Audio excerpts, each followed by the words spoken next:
On this episode of the Video Archives podcast, paranoia meets pandemonium in 1941. Quentin Tarantino and Roger Avary join the colorful, eclectic cast of Steven Spielberg's comedy spectacular. In the days after the attack on Pearl Harbor, panic grips California as the citizens believe that Japanese officers are everywhere. Turns out, they are. A wayward Japanese military submarine tries to make its way to Hollywood, and as it does, we get to see the stories of manic panic back in the day. Join the guys as they discuss Spielberg as a director and his relationship with the ever-erect John Milius, how opinions of the production influenced critiques on the film, and the very important novelization of the movie. Plus, we talk about 1941's connections to other films and may even hand out an award or two since the cast is just that big. I'm Gala Avary, and joining us now, here's Quentin Tarantino and Roger Avary. Thank you, Gala, and welcome, dear listeners, to the Video Archives podcast. I am Quentin Jerome Tarantino. And I am Roger Roberts Avary. And we are here with actually a film that we've been talking about doing for a long, long time that has a soft spot in our hearts for a long period of time. And it's actually kind of nice, actually, having lived with this movie for 40 years, to kind of have I guess more sober conversation than we might have had about it in earlier times. But it's also kind of funny to have a sober conversation about such a zany movie as Steven Spielberg's 1941. Excuse us, ma'am. From the director of Jaws and Close Encounters of the Third Kind. The most explosive comedy spectacular ever filmed. What the hell do you people think you're doing? Dan Aykroyd, Ned Beatty, John Milius, Lorraine Gary, Murray Hamilton, Christopher Lee, Tim Matheson, Toshiro Mifune, Warren Oates, Robert Stack, Treat Williams. I can assure you, there will be no bombs dropped here.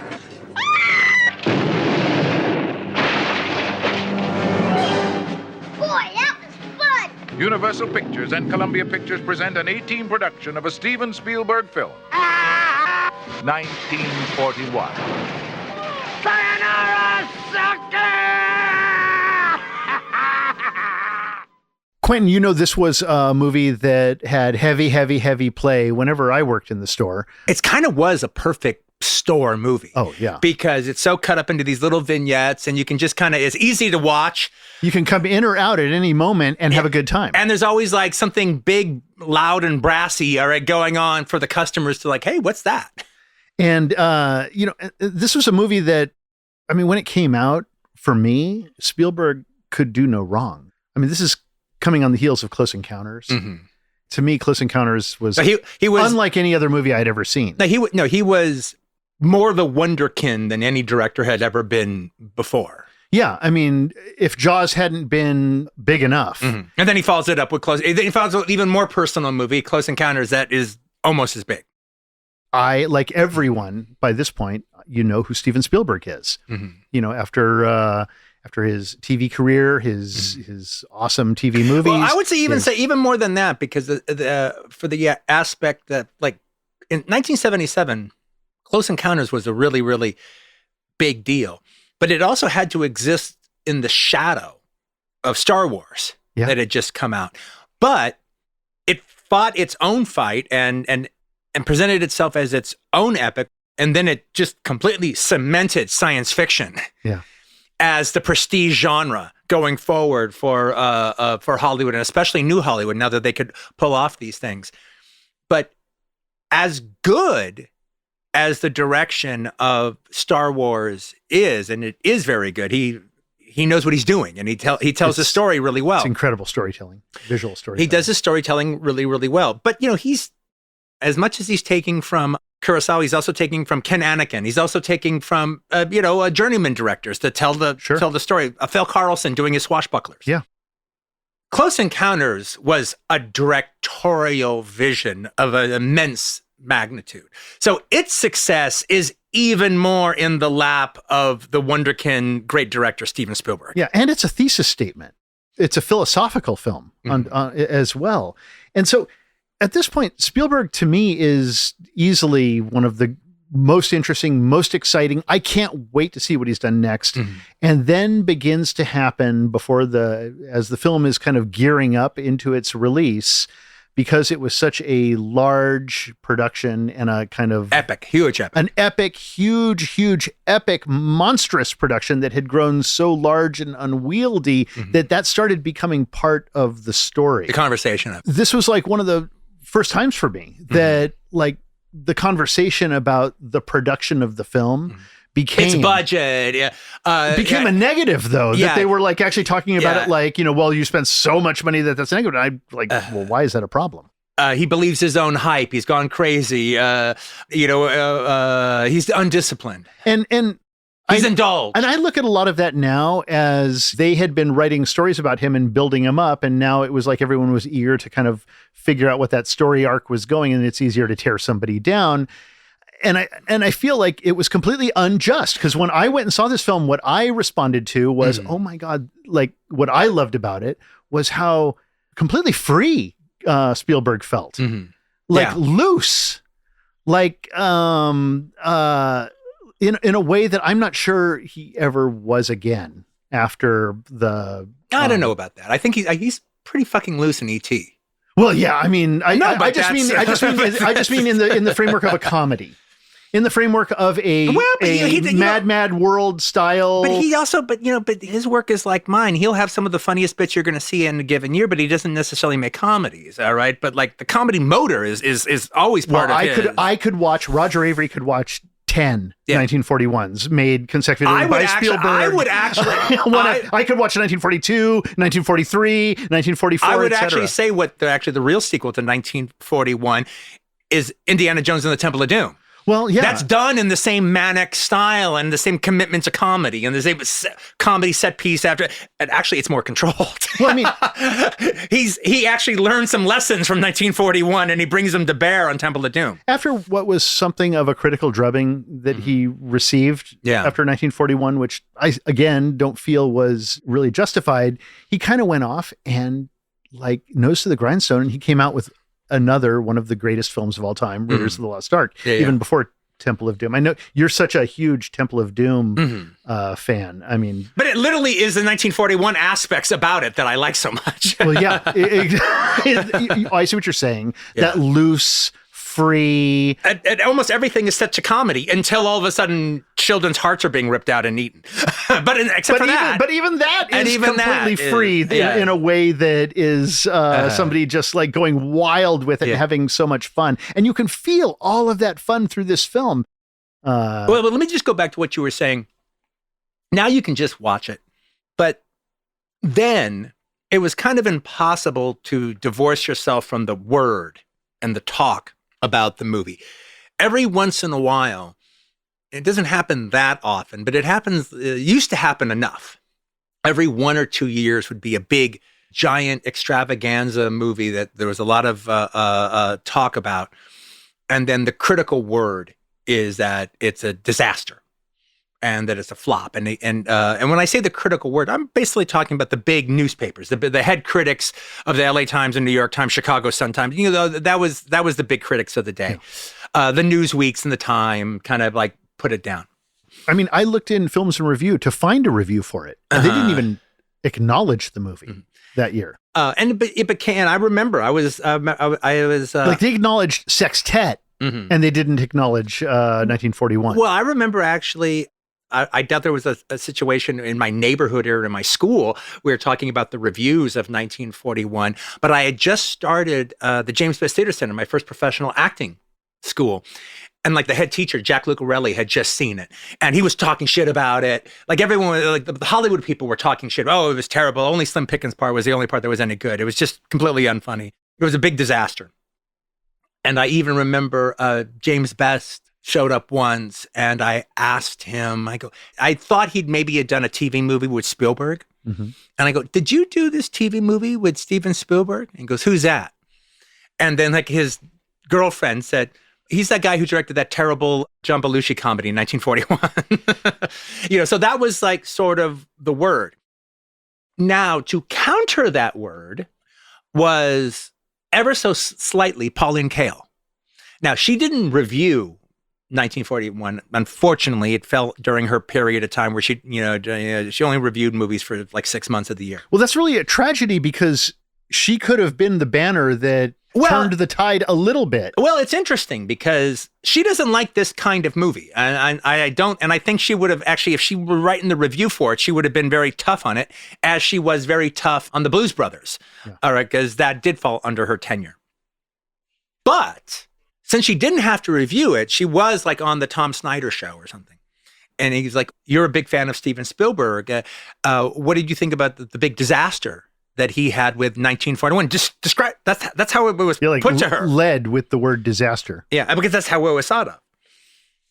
And then she was like, "No, that has nothing to do with the movie. They were just tired of Spielberg doing so well. They were just out to get him." Yeah, I agree. They were just out to get him. He had gotten too big. This one is a little too big, and he kind of has lost his way a little bit, and so they lowered the boom. But there's some sequences in this movie, especially the dance sequence in the middle, that really are truly amazing, as good as anything he's ever done. In fact, I guarantee you that the big superstar, John Belushi, will make many worse movies than 1941. I guarantee that. In fact, he already has. Look at Jack Nicholson's Going South. So she was this one little voice against the prognosis. That was just catnip to me. That's talking me into like the movie against all odds. I am now ready for anything that I have a problem with. I'm ready to defend that and have less of a problem with it. I hated all those Hollywood people. I hated those critics. So I wanted to love this movie and fight in the face of it.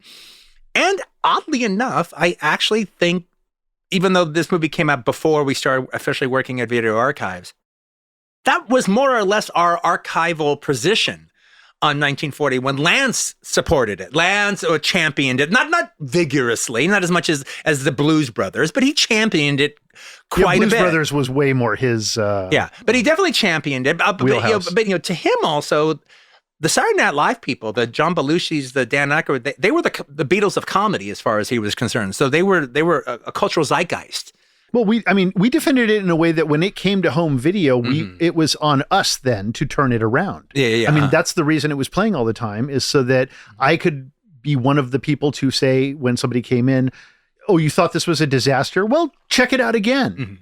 Watch it with fresh eyes." Well, it's a funny movie. But I also do think that there is an aspect that, so by 84, 85, when we're talking about, it had played a zillion times on cable television, and all the people who like John Belushi had seen it, and they like it. Maybe they don't like it as much as Animal House, but they liked it. Yeah. Then going into actually finally see this movie that I'm a real big fan of, before it opened, I got the paperback, which is not just like a normal paperback. It's actually written by one of the screenwriters, Bob Gale. Yeah. Bob Zemeckis' writing partner. It originally started out as a script by Robert Zemeckis and Bob Gale. Then when Spielberg got involved in it and decided he wanted to do it, then he hired John Milius to do a big rewrite. And that's the movie that they made. I mean, one has to imagine that they wrote it with Bob Z, with Zemeckis I'm sure, in mind to direct, and he just wasn't, he didn't have the power of Jaws behind him to make the movie happen at that scale. I'm guessing that after Used Cars, or instead of Used Cars, 1941 would have been the next movie that they would have done. And it just wouldn't have been done in this kind of budget. But then Spielberg was their guy. Spielberg was their patron. And so he read the script, and then it probably was one of those things where he thought about it, then he kind of thought about it more and thought about it more and thought about it more. Guys, what if I were to do it? Yeah. I'm sure that's exactly what happened. And then they were just excited about the idea of their mentor actually doing one of their screenplays, and they get to be involved in this whole big giant production. Well, I found in the book, The Movie Brats, because I know, the movie is an A-team production. That's John Milius's production company. Absolutely. I mean, Milius of these guys. And it's a two-company movie. It's like the MCA and Warner Brothers. And he was like, he was John Milius at that time. He was bombastic, full of himself, like he's described in this New York Times article that I read as erect. Like loves military metaphors and everything. And then I found in this book, The Movie Brats, and they talked about how he was, editing Big Wednesday, and he's doing Big Wednesday in editing rooms across the corridor for rooms where storyboards were assembled from Steven Spielberg's film, Hollywood 41, the original title of it.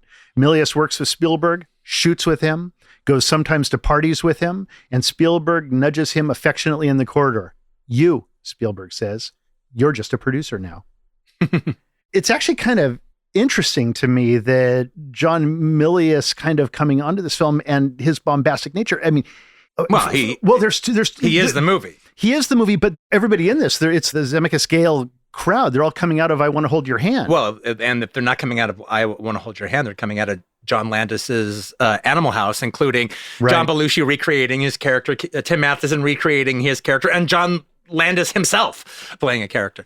But I mean, not only that, you also have the situation of Spielberg doing his version of what he does in this canvas, but his job is to channel the wild craziness of Zemeckis and Gale, and to channel the wild, bombastic, warrior vaingloriousness of John Milius. Yeah. He needs John Milius' voice in there. He needs Zemeckis and Gale's voice in there. He needs their story structure. And this is one of the things where he ran afoul of the critics. He's using as his jumping off place a movie that means a lot to baby boomer movie-going audiences and to Gen X movie-going audiences who saw it when they were young. The movie It's a Mad, Mad, Mad, Mad World. Yeah. Now, It's a Mad, Mad, Mad, Mad World was torn apart by the critics just as much as 1941. Same way. They thought it was too big, it's not funny, and they actually equate its size with its unfunniness. It's almost as if they feel that it's obscene that a comedy should have this big of a canvas and should be this expensive. And that's a big deal about it, that it's expensive. Yeah. And same criticisms toward Ishtar later on. Very same criticisms toward Ishtar, towards the Blues Brothers. But the thing about it is the critics were wrong about it. It's a mad, mad, mad, mad world. The audience that it was made for made it a smash hit, where it got re-released every 6 years at the theaters, including in 1974, it got a big release. That's when I saw it, or 73 or 72 or something like that. And then every kid my age who grew up with It's a Mad, Mad World, it's oh, that's just one of the greatest movies ever. Yeah. I mean, it's just one of the greatest movies ever. Yeah, a big W. Everybody knows that. Everybody knows the big W. But I mean, the cross-cutting in it, you just get so involved, and it's such it's just one of the great epics. Yeah, it's like a rollicking, crazy adventure. It folds you up in its story in a way that most epics don't. I mean, it really is truly great. And other than that 1941 also encapsulates all of that, he's nodding to, and you even pointed out at one point, oh, there's the big W shot. Oh yeah, where Ito, the Japanese guy in the submarine, looks up and he sees a naked girl on the periscope. Hollywood. Yeah. Okay, enough history lesson. Let's get down to the Read the movie. box. Here's the back of the box of the original MCA box, tape number 1542. The zany comedy spectacular from Steven Spielberg, the director of Jaws and Close Encounters of the Third Kind, is set in Los Angeles just days after the attack on Pearl Harbor, when the fear of a Japanese invasion threw the city into a state of pandemonium. 1941 features dozens of screwball characters, a full-scale riot on Hollywood Boulevard, a runaway Ferris wheel, and the demolition of a two-story home. The all-star cast includes John Belushi as the crazy gung-ho fighter pilot Wild Bill Kelso. Screenplay by Robert Zemeckis and Bob Gale. But one thing I will mention before we get into the here and now of the movie, since you mentioned an alternate title of the film from the Movie Brats book, there is also an early film comment interview with John Milius, and he describes the original title of the movie as The Night the Japs Bombed Hollywood. The night the Japs bombed Hollywood. So 1941 is comedy takes place like a week after Pearl Harbor, and America is just thrown into a sense of patriotic fever. And almost hysteria. And absolute hysteria. Like Pearl Harbor, that's like 9/11 happening. Yes. 9/11 of 1941 was Pearl Harbor, and everybody was absolutely like insane with war happening and seeing bad guys under every rock. And like 9/11, we were positive that another attack was going to happen. Imminent. It's going to happen. And so just where? And the best bet was because of the Pacific Ocean right there. Yeah. It would happen off the coast of California. Yeah. We have all of our naval ports, all of our freight ports. Yeah, the West Coast. The Japanese have a clear path. Yeah. Have a clear path to do damage to Los Angeles. So there was a war hysteria, an anti-Japanese fever that was intense. And to the movie's credit, deals with, like, quite explicitly. Well, Bob Gale put it really well at the beginning of his book. At the very beginning of the book, there's a single page that with a title that says, "For those who didn't know or who have simply forgotten." On December 7th, 1941, the naval air arm of the Imperial Japanese Fleet, in a surprise attack, struck the United States naval base at Pearl Harbor and hurtled an unsuspecting America into World War II. American citizens were stunned, shocked, and outraged at this treacherous attack. On the West Coast, paranoia gripped the entire population as panic-stricken citizens became convinced that California was the next target of Japanese forces. Major General Joseph W. Stilwell, commander of the Army 3rd Corps, was given the responsibility of defending Southern California. Army and Marine units, half-trained and ill-equipped, were mobilized. Anti-aircraft and coast artillery defense batteries were manned and made ready. Civilian defense operations sprang into action. For the first time since the Civil War, American citizens prepared to defend their homeland against an enemy whose first assault was expected anywhere, at any time, and in any force. Boom. And I think one of the really cool things about this movie is it takes everything that was real, like Stilwell is a character, he's, in the film. All of the events, the idea that these are all kind of semi-untrained people, like Loomis, Tim Matheson's character, like Loomis, who dropped out of flight school and is just kind of bumming around the airfield. Well, no, he's like James Garner's character in the Americanization of Emily. He's the big general's toady. He's like his number one assistant. He's the good-looking assistant. Yeah, he's the assistant. He's a facilitator. Yeah, and so they capture all of this kind of hysteria and craze, and then they spread it all around California, mostly using like the idea that what did they say? Like the alfalfa fields of Pomona are crawling with Japs. Well, it's one of the funny things is just to hear all this war and iconography and over the top war iconography used for California. Secret Jap airfields in Pomona, all right, in the alfalfa fields of Pomona. I was taking the Japs over Bakersfield. I lost the Japs over Fresno. I was chasing it through San Francisco. I lost them over Fresno. And so on that level, it takes all this kind of real stuff. And what I love the most is what it does with the Stilwell character. They have him going to go see Dumbo. And, he shows up to Dumbo and it's like, I'm going to be late for the movie. I'm late to the movie. Like as the Japs are attacking, or as the Japs are attacking. I'm using the vernacular of the movie now. As the Americans are spinning out of control. As everything is spiraling out of control and everybody is believing they're under attack, he's just trying to go see Dumbo. And like, I'm missing the movie. I'm missing the movie. You tell the civil defense people, they take care of the riots. I'll take care of the Japanese. I'm missing the movie. And then when he's in the movie, the fact that he's kind of like singing along to like the songs and kind of crying while watching it. And they take this guy and they completely humanize him in only the way that, guys like Milius love to do. Like to them, that is an inside joke that is knee-slapping hilarious. The film sets up a situation. So there's all this war hysteria going on. Meanwhile, there also is a Japanese sub. Yeah, But it's a lost Japanese sub. Yeah, it's a lost Japanese sub that's found itself in inland in Los Angeles harbor, like by Malibu, actually. That's where they're at. Led by Terasho Mifune. Yeah. And who has on there General or Colonel from the Third Reich, played by Christopher Lee, and they don't get along at all. And if ever there were two people who should play like these military guys from representing the Third Reich, representing the Emperor.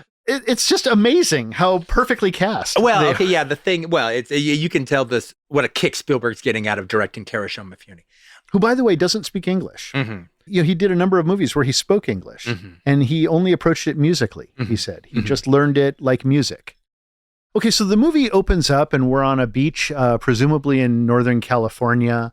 Oh, Malibu, right? Well, I think they actually make a point of saying it's Northern California because then the Japanese sub has traveled south toward into the Palisades for the later parts of the movie, and they make a point, I think, of Northern California because it's so cold out. Oh, okay, that makes sense. And there's something about the character that I didn't even realize until I read the book. Oh yeah, you're right. They like, okay, now we got to find Los Angeles, and that's when they go to Los Angeles. Exactly. Okay, yeah. Exactly. And so, you know, the movie begins and, a car pulls up on this beach and a woman gets out, and very briefly, in fact, so brief that I never noticed it until this viewing and after reading the book, that on her bathrobe that she's wearing is like a logo for the Polar Bear Swim Club. Yeah. Suddenly she's running down the beach and we're recognizing the shots. Yeah. These are shots we've seen before. In fact, these are shots from one of the biggest and best movies of all time. These are shots from Jaws. And and this actress is the actress from Jaws on top of it all. No, Steven Spielberg is recreating his most famous opening from a movie ever. Now, this is like a guy who's, made 3 feature films and a lot of television at this time. And he's officially his 4th one. He's now already lampooning himself. And this is actually my least favorite part of the movie is this opening sequence. I love the rest of the movie, and I love all the movie, but if I were gauging actually, I love this sequence, but I kind of know what you mean, and I want you to continue. And part of it is, so she runs out, she runs into the ocean, she swims out. We're even getting the strings of Jaws coming in. Dun, dun. Dun, dun, dun, dun, dun, dun, dun, dun, dun, dun. The water starts bubbling, and next thing we know, and when we expect a shark attack, rightfully, suddenly the periscope comes up between her legs. She's lifted up. This is Kubrick level sexual innuendo at hand. Lifts her into the air. So she's like a blonde, naked woman stuck up in the air. Sitting on top of the periscope. Sitting on top of this periscope as the Japanese submarine fleet announces itself with the Japanese thing, dun dun dun. When you see the rising sun on the side, and then complete Spielberg scene of hatches opening up and soldiers, Japanese soldiers coming out. And dun, dun, dun, dun, dun, dun, dun, dun, dun. Suddenly we're in the movie. And then like Terasho Mifune gets a heroic shot as he emerges from the submarine. Yeah, and then we have a bona fide Nazi comes out. I mean, and she's up there like, oh my God, and then we get our first introduction to what's actually happening, which is this submarine is lost. There is terrible friction on board between the Nazi and the Japanese. And their compass is broken. Their compass is so they don't broken. know where they are. Find me a target. Like everything about it is the idea also is that I cannot return until I have an honorable victory. The ship is lost, 1. And 2, because they were lost, they weren't part of Pearl Harbor.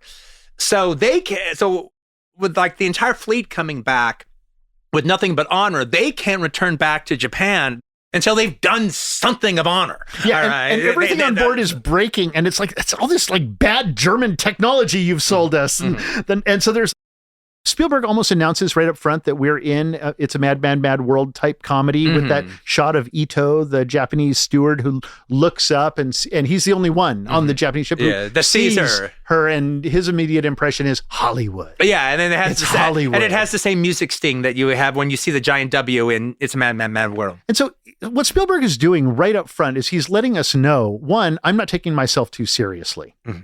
And so you don't have to take me too seriously. Okay, so let me ask you a question now.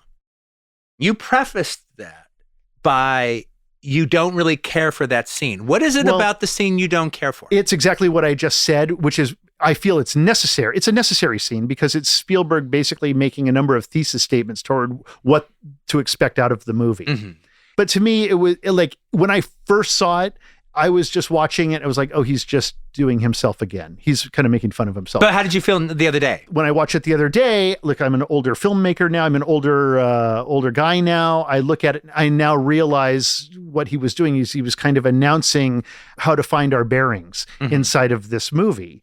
And he's also making a kind of big statement about himself that he can like be wild and free and kind of a little reckless. Almost. No, it is actually really interesting. And almost all the scenes that involve the sub have this weird thing hanging over them where the situation is funny. You can tell that the scenes are supposed to be funny, but they're just not funny. Yeah. There's just not a laugh. And with this opening scene, he gives the critics all the ammunition they need to do their own torpedo. Correct. Of the movie. I get the wit in the Jaws parody. That's the part that makes me smile the most. Yeah. All right, the duplication of the shots.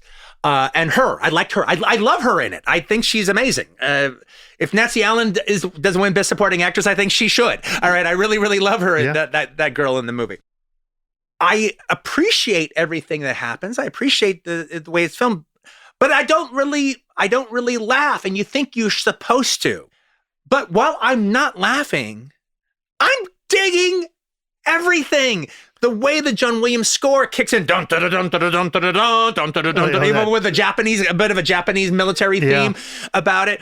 Portals opening up and rhythmic Japanese soldiers coming out and they're all, I mean, this is Spielberg, man. No, this is what he does better than fucking anybody else. Everything. This is him at the height of, that sequence is Spielberg at the height of his cinematic power and the height of him and Michael Kahn's editing rhythms. It's such an incredible run, Jaws through Temple of Doom. No, it's not funny, ha-ha, but it's kind of very impressive. Then we're introduced into who is essentially our lead character, which is the Bobby DeSico, working as the dishwasher, getting ready for the big dance. And he's going to take his neighbor, Diana Kay, who was one of the regulars on 8 is Enough, take her to this big USO dance. Big USO dance. Well, it wasn't USO at the first. Okay, then they make it a USO dance. Right. He didn't know that it was a USO dance. Yeah, now they make it a USO dance. And since he's not in the military, he can't get in. And so this is when I had my first disconnection from the movie watching the film at the Cinerama Dome. Because I'm so excited about the movie, I read Bob Gale's book. Yeah. And like I said, Bob Gale's book is a novelistic portrait of his first draft of a screenplay. Yeah. And so thus, you see what the original screenplay, the original movie that Spielberg first read when he first read it and was tempted to make it. And that's happened in quite a few little novelizations I've read written by the original screenwriter. But rarely do they really point out the true differences of what happens in a movie in pre-production compared to what happens in post-production. It's clear. You see what happens. And what happens is it has all these different storylines, but it had a through storyline, which is the Bobby DeSico character getting with the girl. And having his big date and his big dance, and that he's not in the army, but he's going to prove himself to be the real soldier at the end, and he's going to sink the Japs up, or at least he thinks he sinks the Japs up. At least does the effort. And that's what they did. I'm sure every single sequence in this is filmed. So you see, the whole thing is about him going to the dance and so forth. He's got to learn. He's learning how to dance so he can be really good at it. But now he's got to get a cool suit, and he's not in the army, so he wants to have a cool zoot suit. And so they work out a whole sequence of how he can steal a zoot suit with his little partner, Perry Lang, who I'm a big Perry Lang fan anyway. And so it was great to see him in this. Yeah, I love Perry Lang. Yeah, he's great. And I love him in this. He only has a couple of lines in this, but as he delivers them, he's so 1940s. He's all through the book. All right. Yeah. He's all through the book. He's a real character in the book and in the screenplay. So I go to the movie expecting Bobby DeSico to be the lead and that he's going to take us through the film. Well, they filmed all that stuff. But now Spielberg is stuck in a situation where this movie isn't Close Encounters. It isn't Jaws. It isn't even Duel, where he has the movie right there. No, this is more like a gumbo. This is more like a big Irish stew. And so it's got a lot of different pieces in it, and you keep flavoring the different pieces, and you feature this, and you take out this, and you thin out the soup, and you take out the carrots, and you add some more celery, or you add more chicken, or you add whatever you're going to add. It's usually adding, though. But whatever you add, you got to take out. And so now he's stuck in a giant extravaganza of a movie, very similar to It's a Mad, Mad, Mad World, where he's got all these different storylines that he can feature. Now he's starting to feature the ones that the audience likes the most and de-emphasize the ones that the audience care less about. And the ones that the audience care the most about are John Belushi, because he's like a superstar at this time. He is Elvis, all right, at this time. And he's John Travolta doing Grease. So he's just done Saturday Night Fever with Animal House, and now he's doing Grease. Yeah. And this is his follow-up, and he's got a character very similar. Roger Ebert even points out that he uses some of the jokes from Animal House, the leg falling asleep. Oh, yeah. He just redoes it. Yeah, he just redoes it as if the audience just wants to see more of it. As this, and they obviously do. Okay, so one, this story is made to order when it comes to John Milius. But they obviously have a situation where they go to John Milius and they go, well, look, this character, Wild Bill Kelso, is you. So we need you to build him up, and we need you to give him more scenes, and we want to turn him from this wild, cool secondary character. We want to make him the lead. Now, if you look at Animal House, Bluto is a wild secondary character, comic relief character that they make the lead by emphasizing him to the same degree. And same thing that happens with Spicoli. Spicoli in Fast Times at Ridgemont High is a comedy relief character who becomes the star of the movie because you just identify with him so much. Yeah. And then they give him enough footage to back it up, even though he has nothing to do with any of the storylines right, involved in the rest of the movie. Well, you would rather watch Sean Penn than that guy who played Judge Reinhold? No, not even Judge Reinhold, the guy who played the theater usher guy. Oh, yeah. Damone's friend. Brian Brecker, yeah. Yeah. You'd rather, nobody wants to see that guy's story. Well, by the way, Brian Becker and Bobby DeSico, they're actually, there's a combination there. There's a similar because they both have an arc that is a dramatic arc that carries you through the film. And which happens to be the romantic arc of the movie. And that kind of works still, nevertheless, for a while. But the thing is, while I'm watching the movie, I'm still expecting it to be like the book. So big scenes in the book are cut down to nothing. It's like one big sequence here, and then hops to another big sequence over here, and hops to another big sequence over there. And I remember, I couldn't believe how little of the story that they were telling. The movie is almost like scanning the book. Yeah. And I was literally like thinking to myself in the Cinerama Dome, wow, if I didn't read the book, I wouldn't know what's going on. Well, I would know what's going on. I just wouldn't know the importance that Bobby DeSico is supposed to have in the movie. Yeah. Because he doesn't seem to be that important until he is in the movie that we're watching. Having said all that, nowadays I watch it, but even then, once I got into it, one, I actually think Spielberg's movie is better than their screenplay. I actually think the way he balances these different storylines is really, really good. And especially when it comes to three of the storylines, Treat Williams' character after a Bobby DeSico, and John Belushi's character driving around looking for Japanese, and Tim Matheson and Nancy Allen in the air. When it becomes those three stories and they're hopping back and forth between those three stories, the movie's as good as it could ever possibly be. Yeah. I'm so into all three of those stories. They are so funny. They are so exciting. That's when it really captures that really wonderful middle section of It's a Mad, Mad, Mad World, when you're really involved with Buddy Hackett and Mickey Rooney stuck in the air, like Nancy Allen. Yeah, exactly. So then it comes into John Belushi's character, who's a raving fucking lunatic. It's doubtful if he's actually in the Air Force at all. We don't know. We don't know if he's in the air. He knows how to fly. We know that. He's got himself a Tomahawk airplane.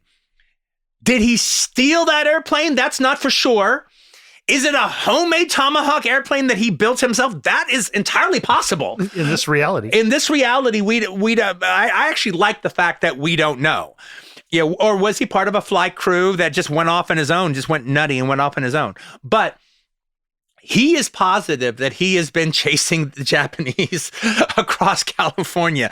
And his whole thing is to be the first man to shoot down a Japanese Zero on American soil. We can almost presume that he's flown from Hawaii to San Francisco, then Fresno, then somewhere around Bakersfield, and then maybe Pomona after that. And I think finally in Santa Monica. Like, that's his journey.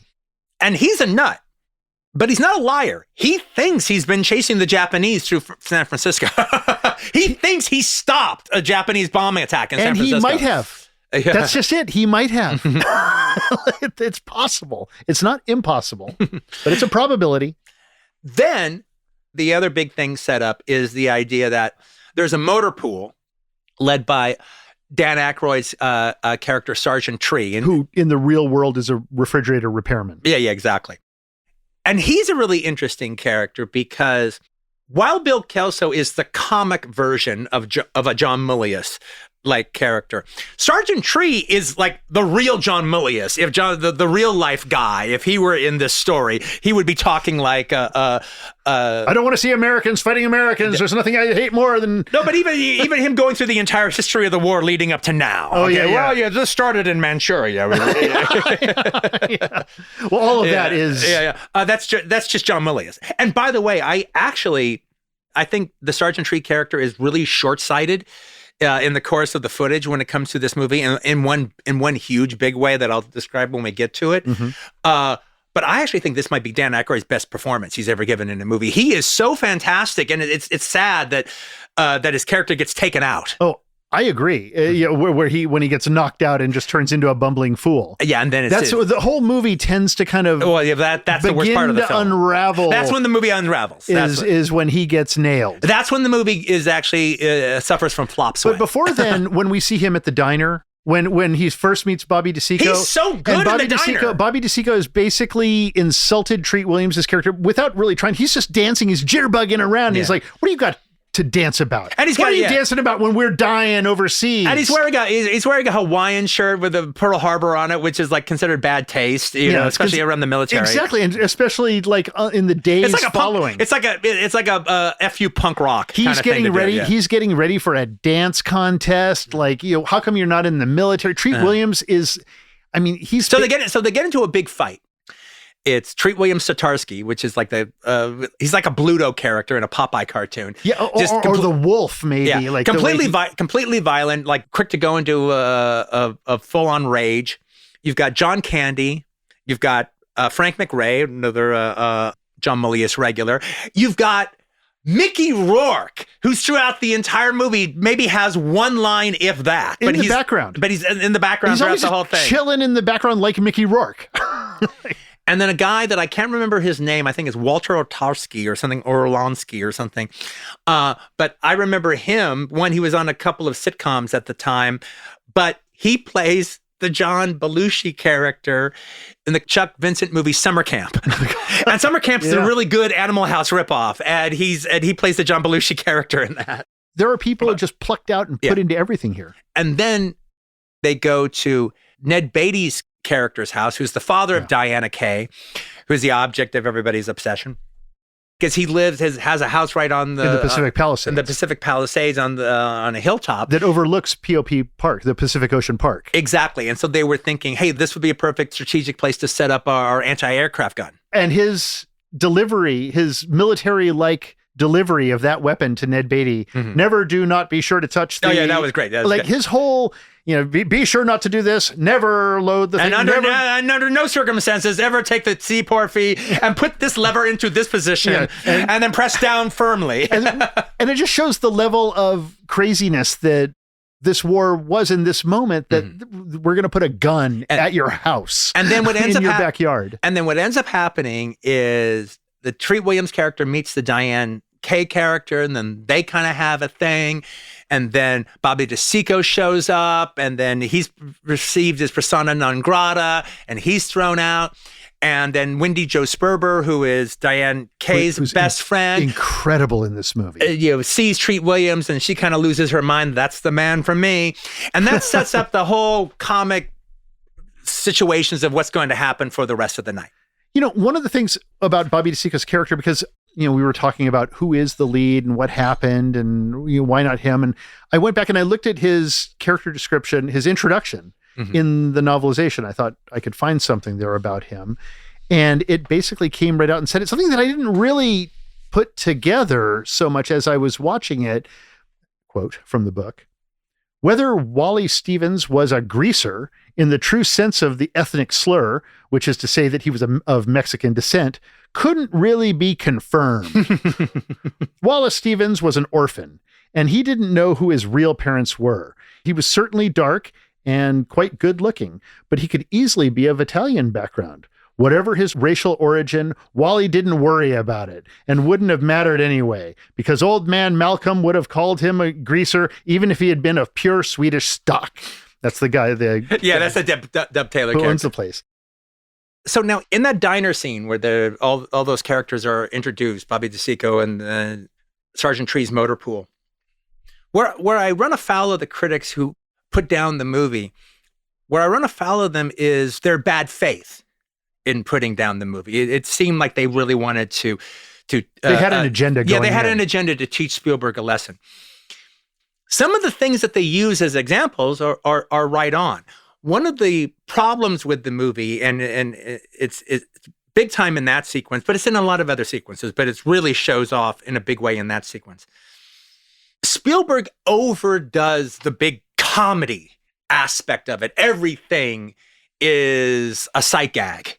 Everything is comedy business, and it's just too busy. The glass is filled all the way to the brim. You can almost not lift it to drink it. So it's like, no, you don't just get to know the motor pool character as Dan Aykroyd is doing this really funny little thrown off monologue.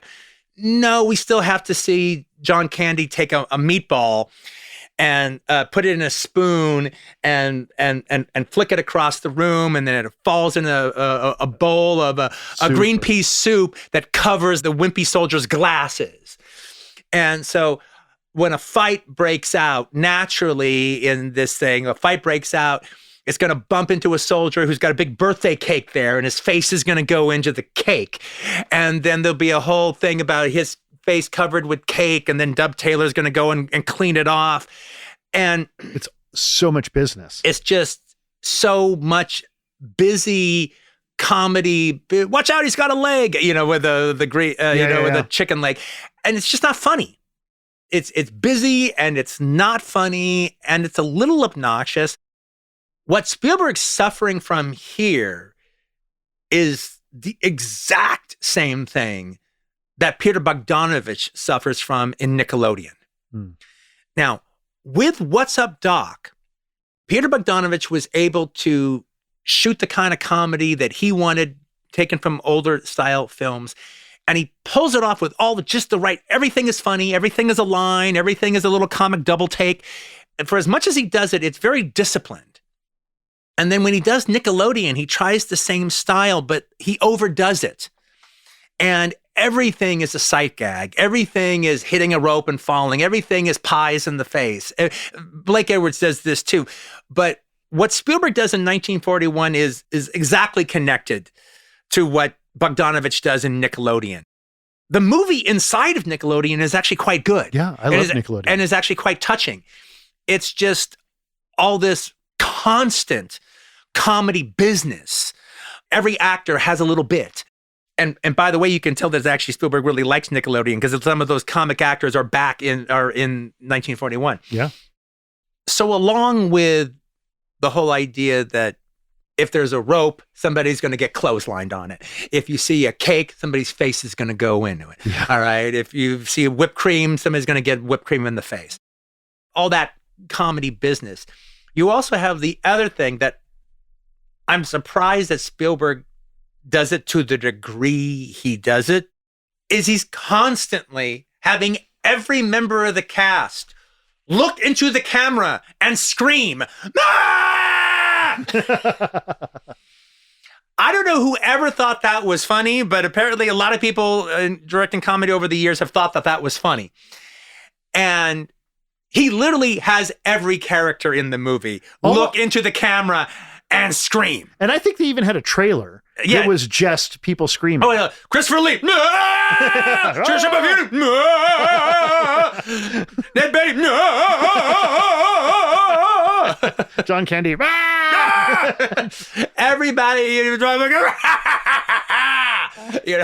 everybody is screaming. And I remember, it was really funny. I remember Harvey Keitel, he had read the script, What About Bob? The Bill Murray, Richard Dreyfuss movie.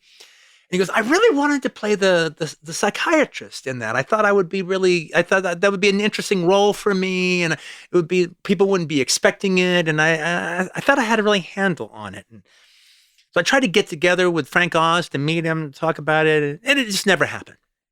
And then I see the trailer for What About Bob? And I go, well, I see why he would not be interested in me playing the character, because I'm not Richard Dreyfuss. And I go, well, what does that mean? Well, I won't just look in the camera and go, "Nah!" But he will. And that's what those people think is funny. I'm a real actor. I don't just like, "Ah!" Then after setting up these characters, it cuts to the airfield where you see Robert Stack's General Stilwell. And then for the first time, the movie calms down.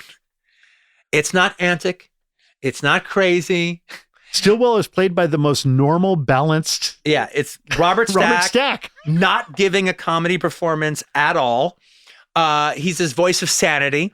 And actually in doing so delivers an amazing comic performance. He actually gives a very good, by playing it straight man performance. Yeah, it's incredible. The movie needs a straight man, and he's their straight man. And the whole film kind of calms down.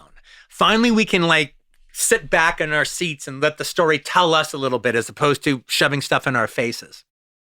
And then, in my opinion, the best comedy subplot of the entire movie is introduced. Yeah. And that is Tim Matheson's Corporal Burkhart. Loomis. I think is Loomis is his first name. Oh, is Loomis Burkhart? Is his name? Loomis Burkhart, yeah.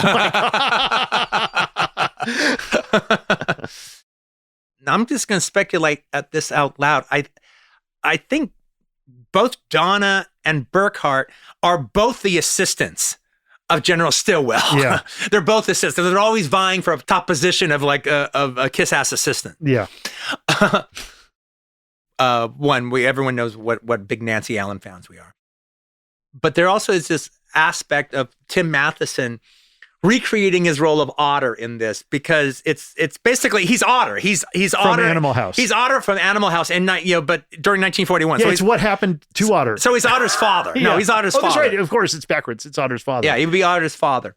And Tim Matheson is so good in Animal House. It's so great to see him recreate that iconic role the very next year. Yeah. And he's doing it with Nancy Allen, who always had it in her to be this really magnificent comedian. And she never really, really got the opportunity. And in here, she gets the opportunity. But there's also something really sweet. And that is Brian De Palma is one of Steven Spielberg's best friends. And Nancy Allen is his wife. And not only is Nancy Allen his wife, he's going out with Amy Irving, and Nancy Allen and Amy Irving are best friends. So Nancy Allen is really part of their social life. The movie brats. Yeah, she's really part of their social life. There's a really, really cool Spielberg documentary that has him calling up Brian De Palma and saying, hey, I'm in the car with Nancy and Amy. We're just calling to say hello, Brian. And so he gets to cast one of his best friend's wife in this role, and he gets to cast her in the kind of role that she really wants to play, where she's a comedian, and he gets to cast her so sexually, which is what Nancy Allen does so perfectly, does so beautifully, playing sexuality, full-on sexuality, comedically. Yeah. She's the best at that. Yeah. She's the best. The fact that there's not 9 other movies for her doing that is a shame to 70s cinema. But, coming off of I Want to Hold Your Hand and then Home Movies, I mean, and then this. And Dress to Kill, which is a comic performance. Well, actually, yeah, you're right. That whole. and then Blowout, which is absolutely a comic performance. Well, actually, you're right. I had never really thought about it that She's deeply. Betty But Boop. yeah, those are both comic performances as well. She's just so lovable. She's just so incredibly lovable. She's so lovable. Funny. And they set up the funniest situation in the movie, other than Wild Bill Kelso flying over looking for non-existent Japanese zeros. Nancy Allen's Donna is like the hottest chick in this division of the military. But she's just crazy about airplanes. Yeah, she's airplane crazy. Absolutely crazy about airplanes. She will not give a man 2 seconds on the ground. If you can get her in the cockpit and you can get the cockpit up in the air, then all bets are off. Then she's the hottest tamale ever. So Tim Matheson has got this whole plan that he's going to get her in the cockpit, and that's going to... Well, and I like how the other guy is sort of like, well... Oh, and by the way, that other guy, again, this is just all perfect for Spielberg's world. That other guy is J. Patrick McNamara, who is a De Palma regular, who always plays that guy. He's always like the guy who asks like John Cassavetes a question, or asks John Travolta a question, or he's reliable for coming in with a one-liner. Shows up with like some questions. You go, we got this guy Jack Terry over here. He's a real fucking horse's ass. Well, I like how he comes in. He's like. He's telling her, "Oh, you get her into an airplane." He's like, "Oh, you flunked out of flight school. How are you going to fly?" He's like, "Who talks about flying?" J. Patrick McNamara has a fucking great line in The Fury because he's one of the agents that works for John Cassavetes. Is he the one in the car? No, he's not in the car. He's one of the agents who works for John Cassavetes, and they show up at the flop house. Yeah. That Oh, that line. Oh my God, one of the greatest lines ever. We used to say this line all the time. He shows up at the flop house, and the old black guy who runs the place goes, "I don't believe I've ever heard of you fellas before. We don't spend a dime on public relations." Yeah, and they're basically like some other CIA. Like he looks at their ID, like they're not in the CIA, like they're in something else, the FCI or something. Yeah, we don't even know. I don't believe I've ever heard of you gentlemen before. We don't spend a dime on public relations. What room? Yeah.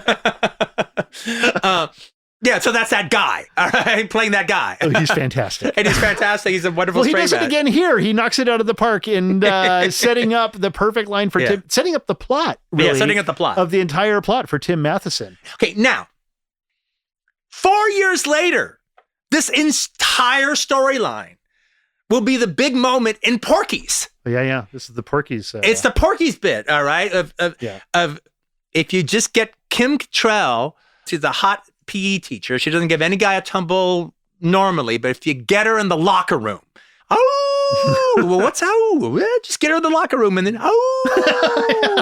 what's you'll just know when you get her. Special treatment. You get the special treatment. That's actually really funny. It was kind of funny. It was actually funnier out of your mouth than it was out of the movie Porky's, actually. Okay, but now the bit that they do in the airfield is really funny. But again, it's one of those situations where there's 4 stunt guys doing 4 different gags where they get hit by an airplane thing and fall down and tumble. And only one of them is really good, where the guy falls with a paint can. With the paint, a good gag. We didn't need the other 3. That actually robbed the feeling from the one that was good. One could say that there was a little bit of an escalation to that, because what's happening is they're making out, he's trying to simulate flight with her. He's like shaking her seat. I get all that. And she's like kind of grasping at the, like, as but again, she's like orgasmically grasping at the sticks. See, that's the part that works, because that's a scene. But all these sight gags and stunt things, nothing means anything anymore, because we see so many of them that they're kind of decidedly unfunny. We were talking about the submarine earlier, and there's a moment where Slim... You described, that was, I thought, one of your best comments you've ever said on a scene in a movie, because a huge section of the movie, and it's a huge section of the book, and actually it's quite funny in the book, is this whole section with Slim Pickens. where the Japanese send a reconnaissance team to track down where Hollywood is. And what they come across is a sign that says Hollywood, Christmas tree company. Hollywood. It's a guy named Hollis Wood, played by Slim Pickens, who's like a lumberjack who sells Christmas trees. And so they kidnap him, thinking, this guy can take us to Hollywood. And so they kidnap him, and they take him down in the sub, and they're questioning him. And there's a lot of stuff that happens. We won't go through all the incidents. Just lots of antics. There's a lot of antics. There's a big thing with the compass. We won't go through any of that. But the movie actually stops what it's doing and settles down to tell this story about the misconception of his name, Hollis Wood, with the word Hollywood and all this kind of stuff. And their desire to find Hollywood. And their desire to find Hollywood. All right. And then he's kind of fucking with them a little bit. And again, like some of the other scenes, well, it's kind of an amusing idea. Yeah. And everybody's kind of pulling it off, more or less. Slim Pickens is exactly what you would expect. He's funny, but they play two big sequences, and they play them out. It's one of the few, what's unique about it is one of the few sequences that's actually played out. And this scene is decidedly unfunny. It's not boring. No. You get it, but it's not funny.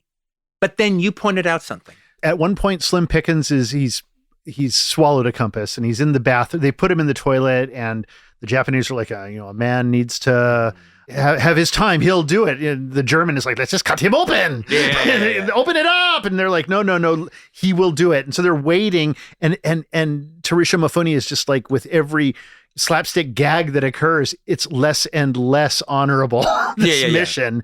And he's just bemoaning the whole thing. Yeah, and I'm waiting for this fat hillbilly to take a shit. Yeah, they're waiting for him to take a shit, and then Slim Pickens is in there with his shoes. And then we have to pick through the shit and get this compass out. Dropping his shoes into the toilet to make splashing sounds. So they think that he's going to the bathroom. And so we're kind of forced to sit through all of this potty jokes, basically. Yeah. And then suddenly the Japanese enter the bathroom. He jumps on a bunch of them. A bunch of antics are running around, chaos underneath the sub. He opens the hatch as water starts pouring in. He gets out. He escapes. And Christopher Lee is the one who all the water kind of splashes into his face. He tries to get him at the end, and then he gets Christopher Lee gets all the water tumbling down. We're watching all of these antics, and you're just kind of sitting there watching them happen. Yeah, you're watching them happen. You're not laughing. You're not laughing. You're just watching it happen, and you're just watching a lot of complicated business occur. And then he cuts to a shot of Tarisha Mifune and like his aide de camp, his guy, and they kind of half look at each other and just kind of smirk a little as Christopher Lee has had all this water splashed into his face, and he's fallen on the ground. And he's screaming, and it's like, the scene was not funny at all. Mm-hmm. That shot was funny. That shot of them reacting. You nailed it. We watched this sequence for almost about 12 minutes. All right. If you count the two sequences together, and it doesn't have a single laugh, but the one laugh is they hate the Nazi guys so much, and they're lit underneath. All right. Like they always are. All right. So they always have these like little moon faces. All right. Lit by a spot. Yeah. From below. Just looking at each other and just kind of smirking. Yeah. Looking like Japanese characters in a Superman, Max Fletcher Superman cartoon. Yeah. But they look at each other and they just laugh at, just a slight little grimacy smile at what's befalling the Nazi. It's the one part in the scene that you actually laugh. Yeah, I actually laughed out loud at that moment. I laughed out loud. And it's very interesting because the movie is like that. The movie will have... That happens... Constantly. It happens constantly throughout the whole film. And you have to be willing to give yourself to that kind of rhythm. Yeah. Of I'm watching a bunch of shit happen. And then all of a sudden there's a kind of reference to the shit happening. And it's not boring. I'm involved. And you're getting your money's worth for sure. But then you have to wait until almost it's all over so that you can then reflect upon it through some other character. Yes. And then becomes the funny moment. And maybe a reaction shot will give you the laugh that you've been looking for. and it's a strange rhythm. So then from that point on, after they've kind of set up everything, now you kind of know where you are to some degree or another. Yeah. And now, like in It's a Mad, Mad World, now Spielberg can kind of cut back and forth between, and now he's cutting for speed, and he's cutting to just keep the movie rollicking. And he's also he's also set up the kind of thesis of the movie, which is we need a legitimate West Coast target. What is there? Mm-hmm. And the only thing that they can find is Hollywood. Mm-hmm. And kind of what they're talking about destroying is Hollywood. It's the dream factory. Yeah, and the German is the only one who kind of has any kind of bearing on it. He's sort of like, you can't strike Hollywood. It's inland. Yeah, right. It's an inland target. It's not even possible. So we had the whole specter of the dance. Yeah. That's going to happen, and the whole specter of the real life Zoot Suit riot that is going to happen. Yeah. All right. That's a real thing. They incorporate into the movie. They incorporate into the piece. And you've got the specter of General Stilwell keeping the lid on everything, and then Wild Bill Kilso flying around trying to rip the lid off everything. And what's going to happen between Sartarsky and the Bobby DeSico character and the Diana Kaye character? You got that, and you have Burkhart, Tim Matheson's master plan to get Nancy Allen up in the air. And there is this moment that ends up happening. I won't go through all the machinations that get them up in the air, but they do get up in the air. Now, he flunked out of flight school, but he can get a plane in the air and supposedly land it. All right, he's nervous about it, but a plane's a plane, right? He's a trainer. Yeah, he flunked this out. This is a bomber. That was a trainer. And he flunked out flight school, but he thinks he can do it. There's no weapons. There's not even a radio. So they've got to radio in advance and say, hey, look, this is not a Jap flying around. This is like a guy, and we'll let them know. So now they're actually flying without weapons, without a radio, without nothing. Okay, just wings and gas and propellers. And the most legitimately funniest part of the film, where all these scenes that are supposed to be funny and they really aren't, is when it cuts to the airplane and they're in the air, and now you see Nancy Allen Bloom, and her hair is all she's kind like of horny crazy, and turned on by being in flight. And now she's flying and she's in the air and she's unbuttoning her shirt and her lingerie is sticking out. She's never been sexier. She's like a character in an Emmanuel movie, and it's like a time-lapse photography of a rose unfolding its buds and opening up. She's so unbridled sexuality, like in I Want to Hold Your Hand. Yeah, but done with a genuine comedian sense of humor. It's right there, and she's so delectable. And then it cuts to Tim Matheson, which has been his goal the entire movie. And now he's so petrified. He's terrified that he's up there. He can't even pay attention to her because he's so scared of crashing and dying. Hey, you know what? And nothing can stop her. She's like Pepe Le Pew now. Yeah. No, and she's like, what's going on? We're in the air. We're up, but you're not. Yeah. To hear the rest of this episode, including discussions of 2 more movies and our award winners, sign up for the Video Archives Patreon. You'll get access to full Video Archives episodes, the Video Archives After Show, exclusive merch, and more. Head on over to patreon.com/videoarchives to subscribe today.